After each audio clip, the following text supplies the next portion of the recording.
நீ பகவானை நம்பாதரா, பகவானை நம்பினா உன்னை ரொம்ப பரீட்சை பண்ணி பார்த்துருவான். குருநாதரை நம்பிட்டேன்னா குருநாதர் வந்து அம்மா மாதிரி, பகவான் வந்து அப்பா மாதிரி. தப்பு பண்ணினா உடனே சிக்ஷிப்பார், தண்டிப்பார் அப்பா.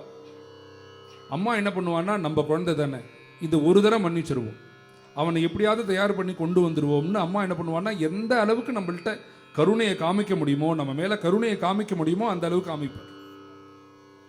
அதுதான் இந்த தன்ய தன்ய ஹோ பிரதட்சிணாங்கிற ஒரு அபங்கத்தில் அவர் என்ன சொல்றாருன்னா, நீ பகவானை பிடிச்சிக்காத, பகவானை பிடிச்சிருந்தா என்னைக்காவது உன்னை பரீட்சை பண்ணி பார்க்கறதுக்கு காத்துட்டே இருப்பான். நீ குருநாதரை பிடிச்சிக்கோ.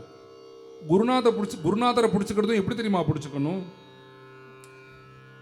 அவரை எப்பொழுதும் நீ பார்த்துட்டே இருக்கணுங்கிற அவசியம் இல்லை, அவருக்கு எப்போதும் நீ சரண சேவை பண்ணணுங்கிற அவசியம் இல்லை, அவருடைய கைங்கரியத்தை எப்போதும் பண்ணணுங்கிற அவசியம் இல்லை.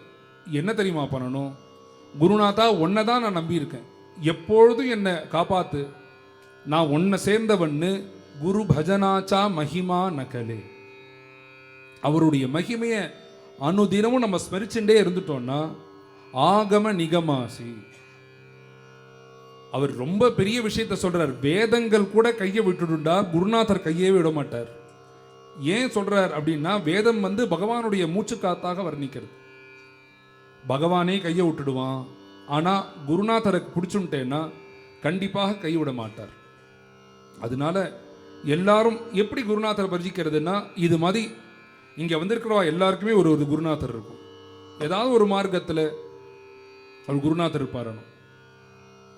அவரை நினைச்சுட்டு இந்த நாமாவளியை பாடுறது, அவரை நினைச்சுட்டு பாடிண்டே தாளம் போடுறது, இதுதான் குரு பஜனாச்சா மகிமா.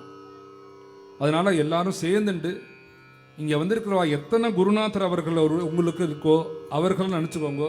நான் என்னுடைய குருநாதரை நினச்சிட்டு மேலே இந்த நாமாவளியை பாடுவோம்.